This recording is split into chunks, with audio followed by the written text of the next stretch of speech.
crazy bastards? Welcome to the Kimball compound to talk some pro wrestling with Rob, Kimball, Brand.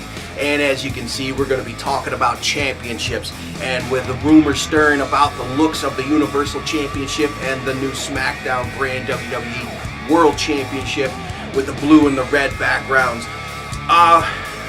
Who knows? We're definitely going to find out at SummerSlam what the Universal Championship looks like, and hopefully they didn't go cheesy and they didn't just slap some paint on it, and they actually put in some effort to make these titles look a little bit more different than just that. I think it's needed.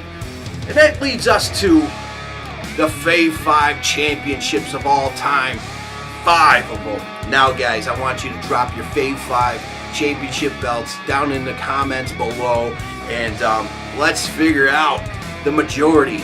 What's number 1? That's what I want to see from you guys. Drop the top 5 of your championship belts down in the comments below, and I want to see what's number 1, definitely. So my number 5 pick is the classic IC title, brought back when Cody Rhodes brought it back, and that strap is just awesome, and a lot of awesome talent held that championship, and it means so much, and hopefully they're going to continue to try to build it up like they've been trying a little bit here and there. They did really good with the US title, so hopefully they do that with the IC title.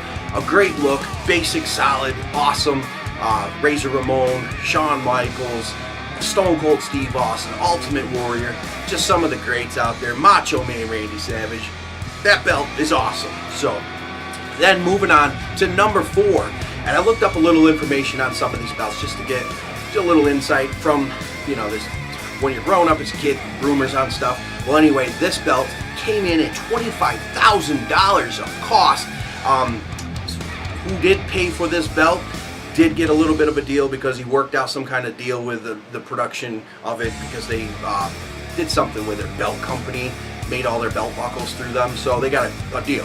But in the end, the big gold comes in at number 4, $25,000 for that belt, brought in in 1986 by Ric Flair.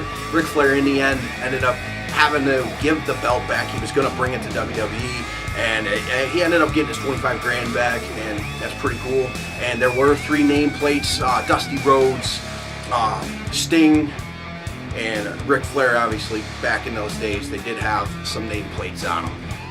Definitely a really nice belt, one of my favorites. So hard to pick, you know, like that is up there definitely. But moving on, I really dig this belt. A lot of people don't like it, but the TNA Championship belt from 2007 to 2010, the Dave Millican style belt, that was just fantastic. I love the whole style. You got the clash of the silver and the gold. You got the eagle, where we haven't seen an eagle on a belt in quite a while, so this was definitely a really nice belt. I dig it, and it had those, I don't know, something in the strap. It looked definitely cool. So that's one of my favorites. What do you guys think of that style belt? The new TNA belt, it's decent, but not nearly as nice as the Dave Millican style belt. And that leads us to number 2, which is very similar to that belt, the style, and that's the IWGP Championship belt. That heavyweight championship belt is just phenomenal. And Andre did an interview with AJ Styles while he was champ, and he said it was like 30 or 40 pounds, that belt. That thing is solid, it's beautiful, it's awesome, it's wicked. And it's a lot like that Dave Millican style TNA Championship belt between 07 and 2010. And then on to my number 1 belt of all time, my favorite, the Winged Eagle. In the 80s, Hulk Hogan had it. Ultimate Warrior won it at WrestleMania 6. Macho Man ended up winning it.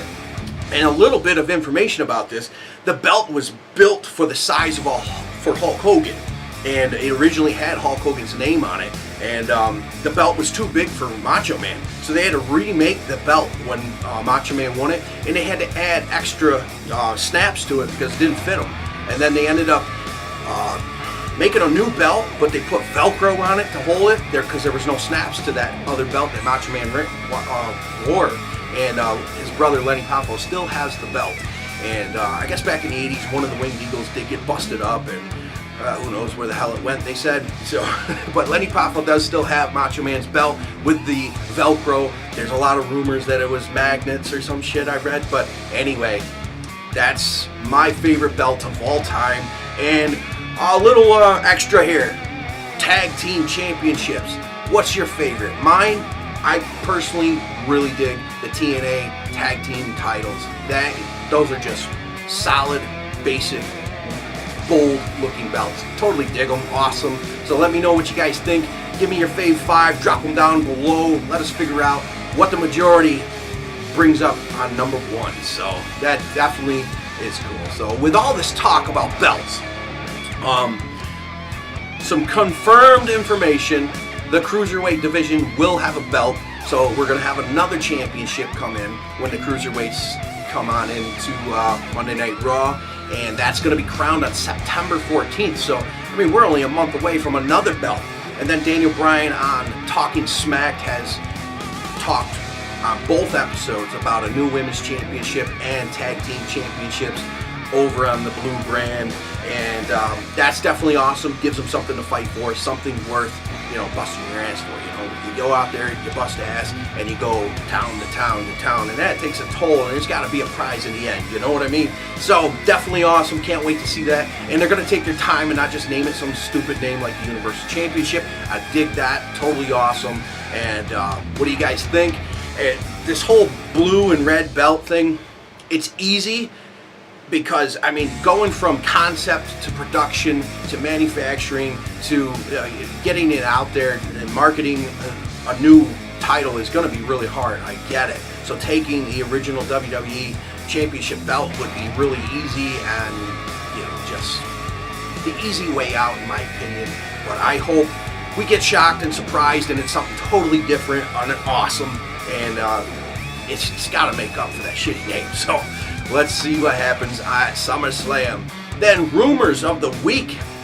We have, these are just rumors, nothing true until it's confirmed. So a possibility of a reshuffle of some talent, specifically Kevin Owens and Randy Orton. They want to flip-flop the two somehow. That's rumor. Owens over on SmackDown would be awesome, but that would take him away from Sami Zayn, which could also build for the next year at the draft if they get drafted together and then could rekindle that feud. Works for me. And Randy Orton, he already got John Cena over here, but he's going to be taking some time off. So, but Orton over there with Brock Lesnar, they can continue that feud. So, because who's next for Brock Lesnar? I don't know. So, then the whole shit talk from Conor McGregor. Possibility a work or an angle to try to get himself into like the WWE. Possibility down the road. Who knows? But I think he crossed too many lines here and pissed off too many people. And I think he knows he's near the end of his career. I think we'll see what happens. He's a shit talker and he's trying to build a brand for himself before he leaves and to try to continue on with making dough. So, Shelton Benjamin was also slated for an IC run, getting into the IC picture as soon as he hit the WWE, but now he's not going to be joining the WWE for quite some time, if ever. And then, last up, Joey Styles, fired. We all know he was fired, but the rumor was the Facebook Q&A that he held had some serious talk in there that the higher-ups did not really appreciate and finally gave him the boot.